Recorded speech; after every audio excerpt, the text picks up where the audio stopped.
السلام علیکم دوستانو، ستړي مه شئ. د چینایي ژبې د زده کړې یوه دریم درس ته ښه راغلاست.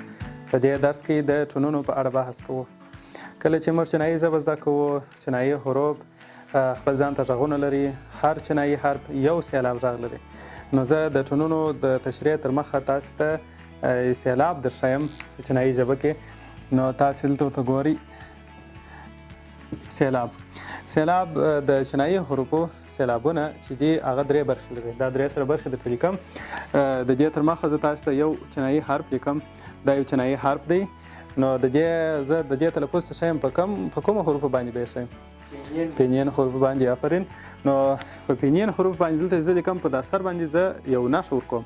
که تاسو داسې مخکې دا رقم نښې لیدلي، یو دانه د مستقیم خط دی او یا هم داسې نښه، نو د دې حروفو معناوې څه دي؟ نن د ټونونو په درس کې د دې حروفو په معناوو باندې موږ پوهېږو چې دغه هر سمبول د څه شي نمایندګي کوي. حروف نه، بلکې په اصل کې دغه سمبولونه، ځکه دا حروف نه دي، دا د پینین حروف پر سر باندې لیکل کېږي. دا سمبولونه سوله. د دې په اړه زده کړه کوو. سېلاب چې دی هغه درې برخې لري. هر چینایي حرف فقط او فقط یو سېلاب غږ لري. نو یو سېلاب غږ لري. سېلاب پېژنو، بیا وروسته د ټونو په اړه بحث کوو.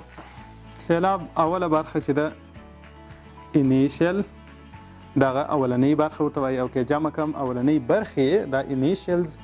ورپسې دویمه برخه فاینل او یا فاینلز.